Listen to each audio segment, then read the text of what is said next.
오늘 여호와 샬롬이라는 제목을 가지고 여러분과 함께 말씀을 나누려고 합니다. 저와 여러분은 이름이 있습니다. 제 이름은 이재선이고요. 저희 부모님이 제 이름을 지어주셨습니다. 우리가 자녀에게 이름을 지어줄 때 그 자녀가 그 이름의 뜻대로 살기를 원하는 마음으로 이름의 뜻을 지어서 자녀에게 이름을 지어줍니다. 그 이름처럼 그 뜻대로 살기를 바라는 마음으로 이름을 지어주죠. 저에게는 3명의 아이가 있습니다. 3명의 아이의 이름이 라온이, 하온이, 다온이에요. 어떤 분이 그러더라고요. 요즘 온자 돌림도 있냐고. 온자 돌림은 아니고요. 아내랑 같이 이제 아이의 이름을 두고 기도하고 어떻게 이름을 지을까 고민하던 가운데 첫째 이름을 라온이라고 지었어요. 생소하실 수 있겠지만 라온이라는 뜻은 즐겁다라는 순 우리말입니다. 그래서 저희 라온이가 이 세상을 즐겁게 살고 또 누군가에게 즐거움이 됐으면 좋겠다라는 마음으로 라온이라고 지었어요. 둘째 이름은 하온입니다. 하온은 순 우리말은 아니고 하나님의 온기, 그래서 따뜻한 삶을 살고 또 누군가에게 하나님의 온기를 전해주는 그런 사람으로 살았으면 하는 마음으로 하온이라고 지었어요. 다온은 또 이게 순 우리말인데요, 좋은 일이 다 온다라는 뜻이래요. 그래서 우리 다온이에게 좋은 일이 가득하고 또 우리 다온이를 통하여서 또 좋은 일이 흘러갔으면 하는 마음으로 이렇게 이름을 지었습니다. 그래서 라온이, 하온이, 다온이 이렇게 이름을 지었어요. 우리 예수님도 이름이 있으셨습니다. 우리 예수님의 이름은 임마누엘이셨습니다. 그래서 마태복음 1장 23절은 이렇게 기록되어 있어요. 우리 같이 한번 읽어볼까요? 시작. 보라, 처녀가 잉태하여 아들을 낳을 것이요 그의 이름은 임마누엘이라 하리라 하셨으니 이를 번역한즉 하나님이 우리와 함께 계시다 함이라. 아멘. 임마누엘의 뜻, 하나님이 우리와 함께 하시겠다는 뜻이에요. 예수님이 이 땅에 오신 이유, 그리고 예수님이 지금 존재하고 계신 이유는 단 하나예요. 여러분과 함께 하고 싶어 하신 거예요.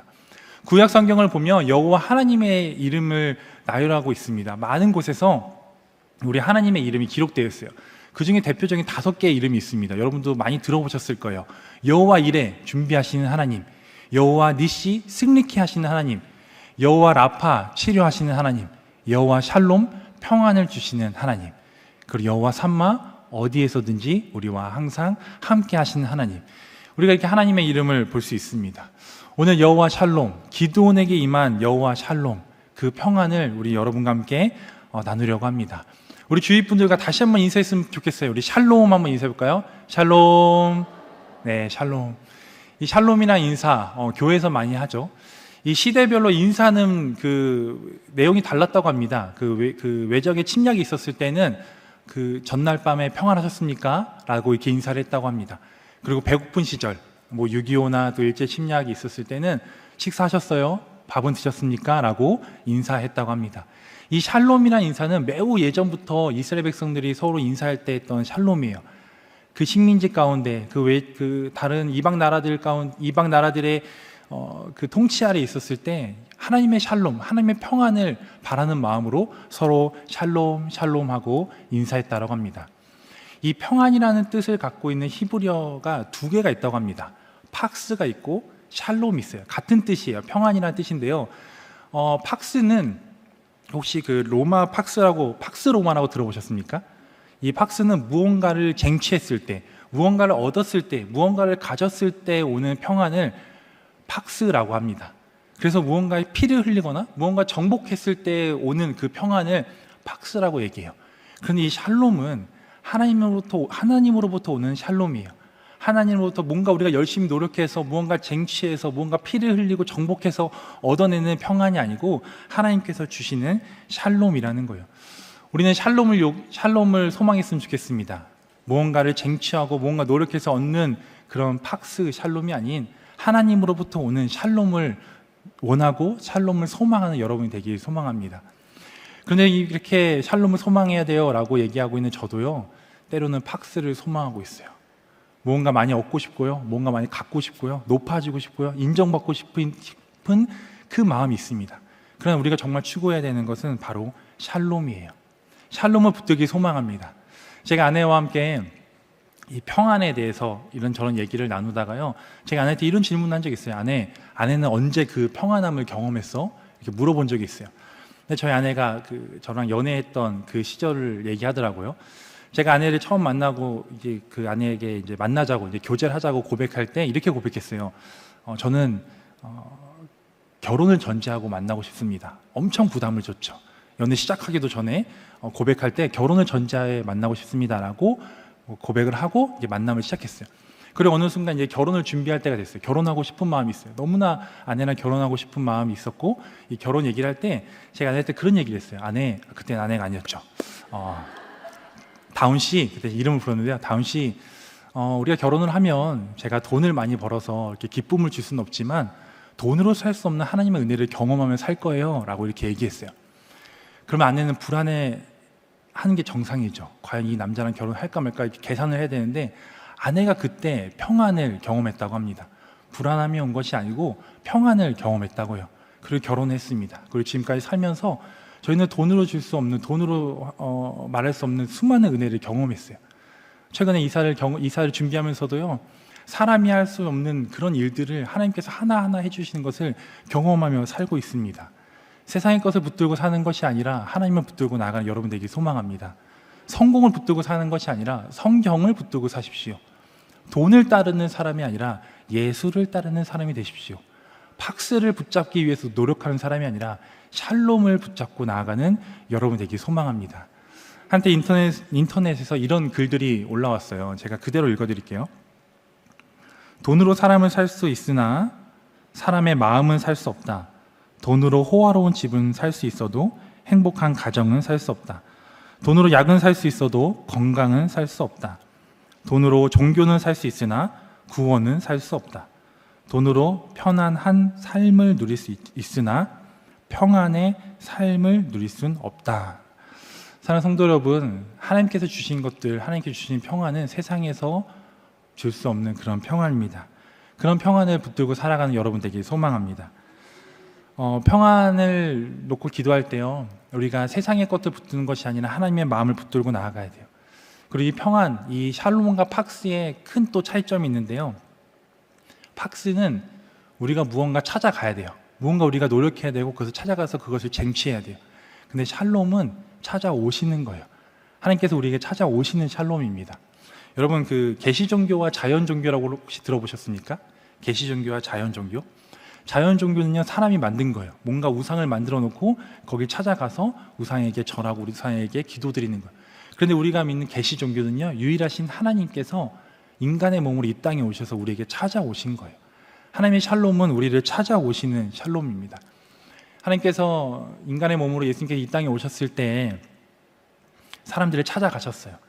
인간적인 마음으로는요, 이기적인 마음으로는 사람들이 가지 않는 곳에 잘 안 가려고 합니다. 그리고 나에게 도움이 되지 않는 사람은 잘 안 만나려고 해요. 그런데 우리 예수님은 반대셨어요. 아무도 가지 않으려고 하는 곳을 찾아가셨고요, 아무도 만나주지 않는 사람을 만나주셨습니다. 베데스다 연못, 그 병자들이 가득한 그 연못에 그 누구도 가고 싶지 않았어요. 왜냐하면 그곳에 가면 병이 옮을 수도 있으니까. 그래서 예수님께서는 그곳을 찾아가셨습니다. 그곳에 찾아가셔서 38년 동안 육체적으로 영적으로 불안해하고 아파했던 그 병자를 놓고 여호와 삼아 치료하시는 하나님을 경험하게 해주셨고, 그 육체적인 병만 치료해 주신 것이 아니라 여호와 샬롬을 선포하면서 그 병자에게 마음의 평안까지 주셨습니다.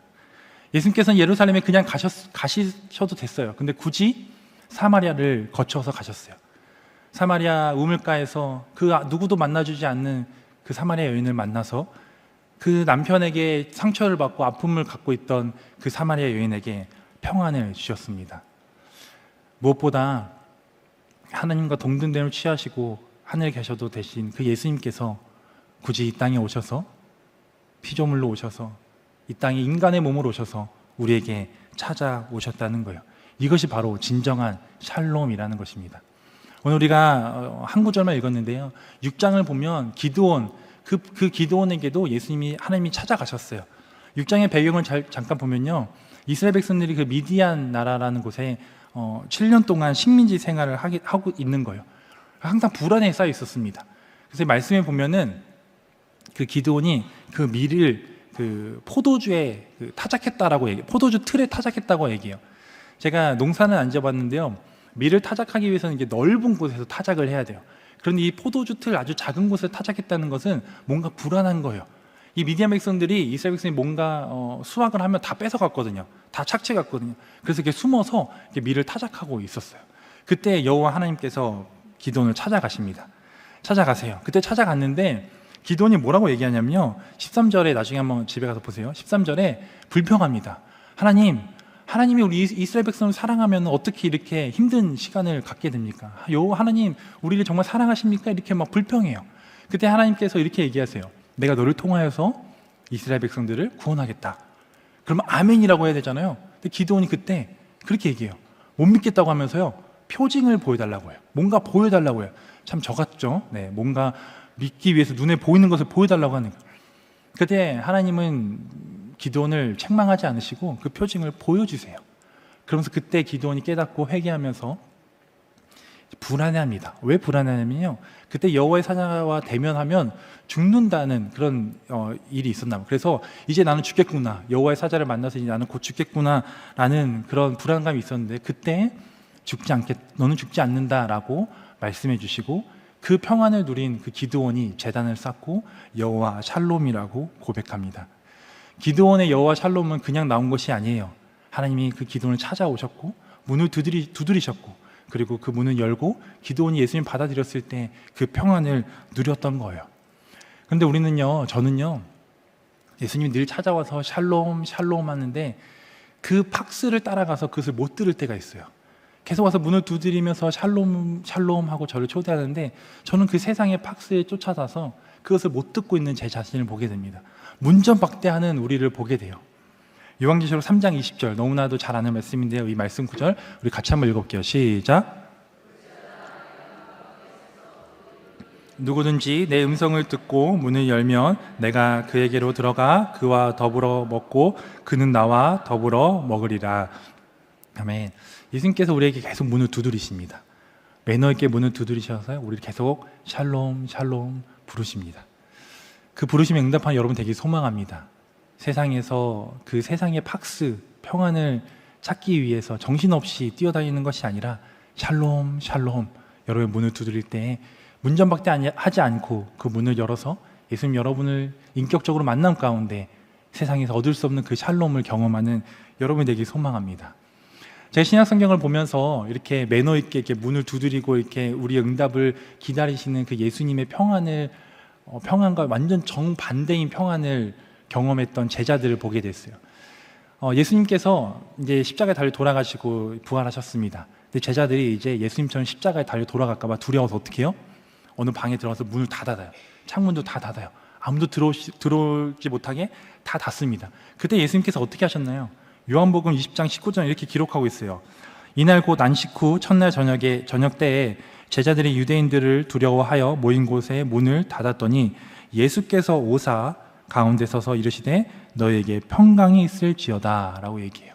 어떻게 보면 그 문을 박차고 들어오셨어요. 강권적으로 들어오셔서 우리에게 평안을 주신 거예요. 왜 그러셨을까? 그때 문을 좀 두드리시고 제자들에게 두려워하지 마, 내가 들어가도 되겠니? 라고 하셔도 됐을 텐데 왜 그렇게 하셨을까? 이게 고민하다가 저희 아이들을 통하여서 깨달은 것이 있었습니다. 저희 라온이, 하온이, 다온이가 이제 한 방에서 자고 아내와 저는 이제 안방에서 자는데요.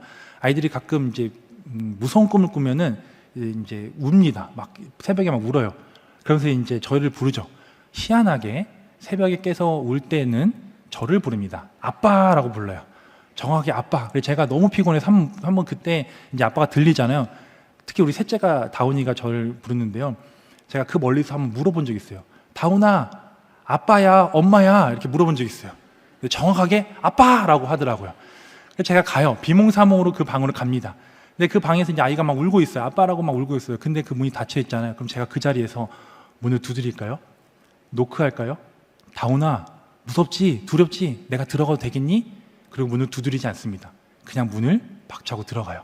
그럼 다운이는 저를 보고 다시 평안히 잠을 청하게 됩니다. 그런 것 같아요. 때로는 우리가 예수님의 그 부름에 응답할 수 없는 그런 힘듦을 겪을 때가 있어요.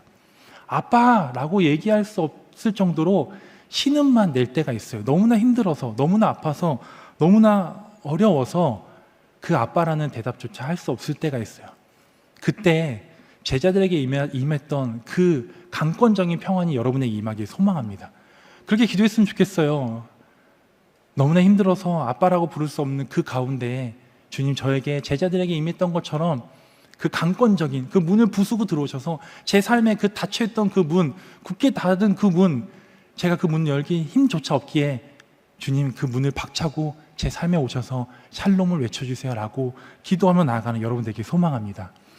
하나님의 샬롬에는 생명이 있습니다. 기드온이 왜 두려워하고 있었어요? 아까 말씀드렸듯이 이제 죽겠구나, 이제 여호와의 사자를 만나서 죽겠구나 하는 그런 두려움이 있었어요. 그래서 6장 22절에 보면요, 기드온이 그가 여호와의 사자인 줄 알고 이르되 슬프소도이다, 주 여호와여 내가 여호와의 사자를 대면하여 보았나이다 하니 라고 얘기해요. 이제 대면하시니까 이제 곧 죽겠구나.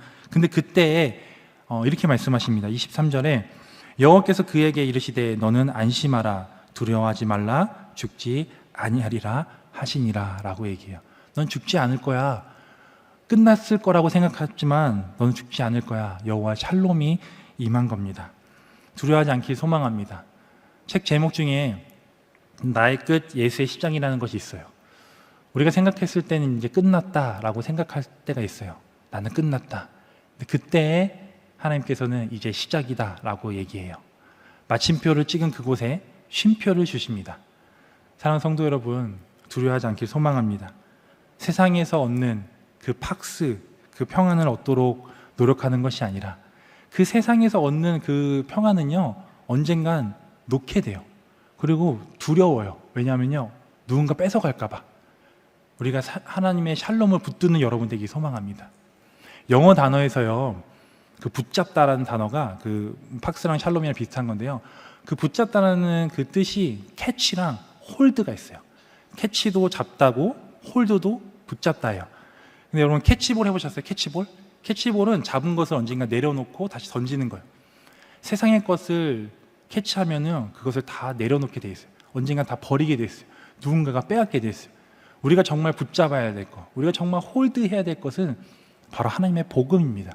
우리 정말 홀드하고 붙잡아야 될 것은 팍스가 아니고 샬롬입니다. 사랑하는 성도 여러분, 세상에서 주는 평안은 금방 사라져요.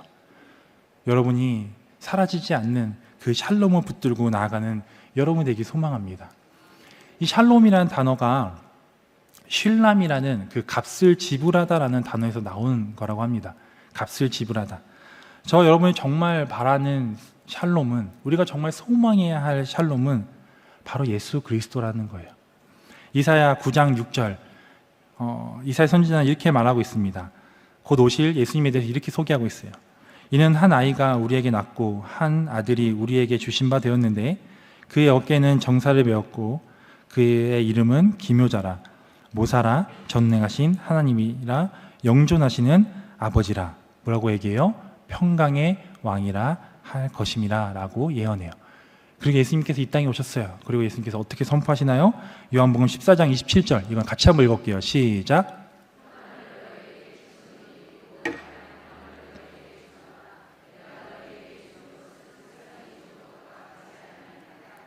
너희는 마음에 근심하지도 말고 두려워하지도 말라. 아멘.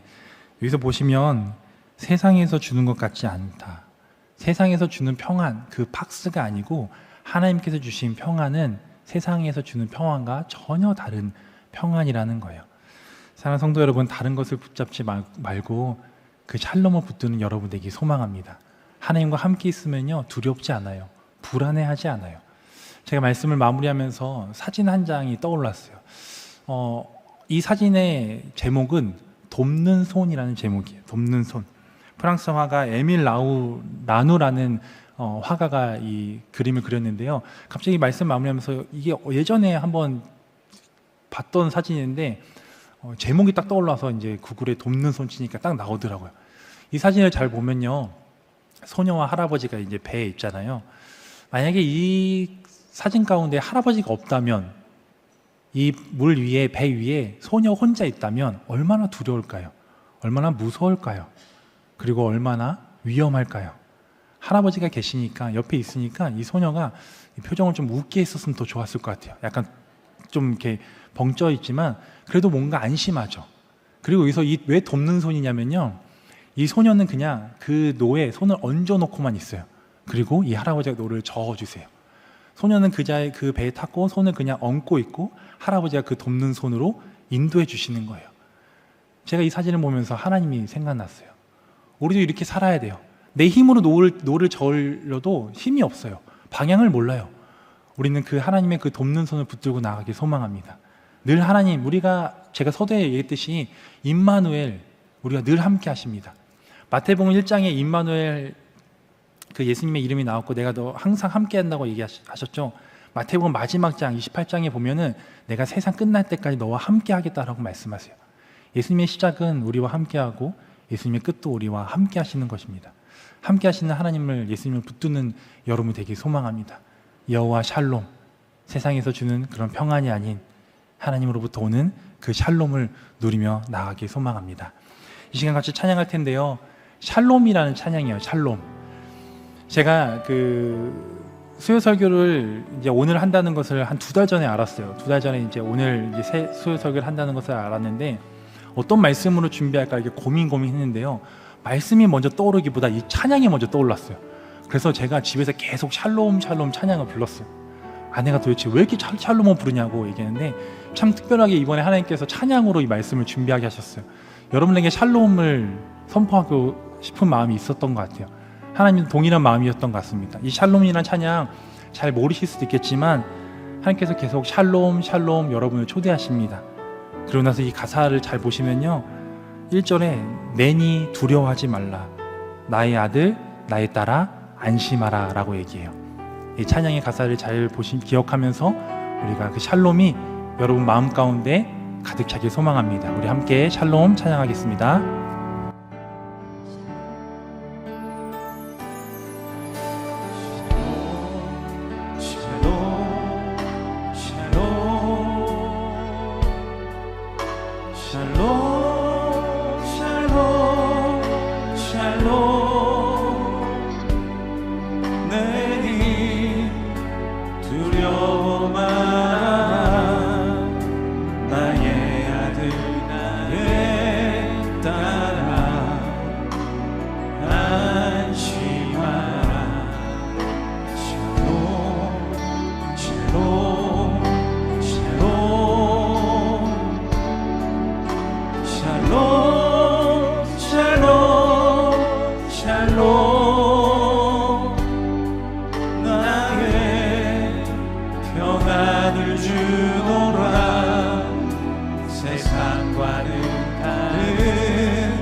샬롬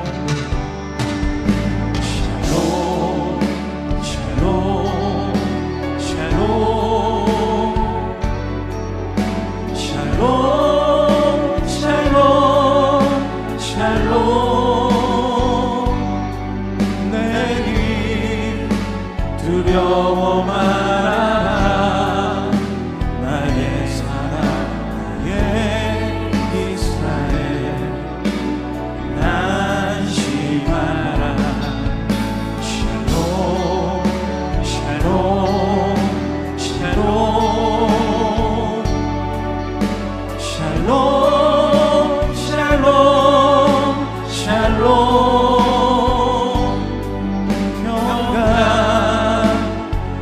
있을지어다 아버지께서 날 보낸같이 나도 널 보내노라.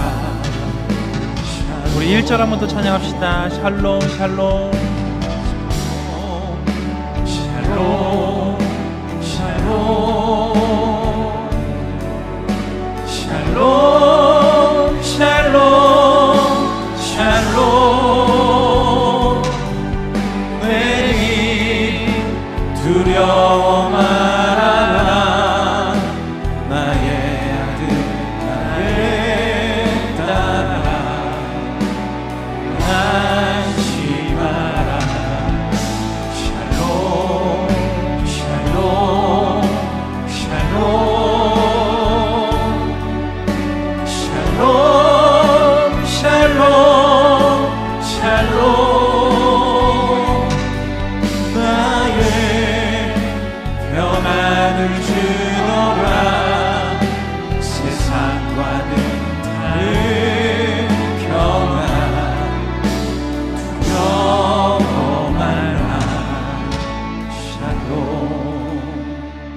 가사처럼 여러분 계속 샬롬, 샬롬, 샬롬이라고 부르세요. 세상의 팍스를 따라가지 마시고요, 샬롬을 따라가는, 샬롬을 붙드는 그 평안이 여러분 가운데 있길 소망합니다. 우리 말씀을 기억하면서요, 우리 기도 제목 읽고 함께 기도했으면 좋겠습니다. 우리 같이 기도 제목 한번 읽을게요. 시작. 잠시 머물러 떠나는 팍스의 평안이 아닌 영원히 함께 하시는 하나님으로부터 오는 샬롬의 평안을 누리는 삶을 살게 하소서. 아멘. 어떤 것으로 채우고 채워도 생기는 공허함을 하나님의 은혜로 채움받아 성령 충만한 삶을 살게 하소서. 아멘. 항상 나의 삶에 찾아오시는 주님을 문전박대하지 않으며 이제는 주님을 찾는 삶을 살게 하소서. 아멘. 그 평안이 여러분 가운데 임하기 소망하는 마음으로 우리 주여 한번 부르고 함께 기도했으면 좋겠습니다. 기도합시다. 주여, 하나님 감사합니다. 하나님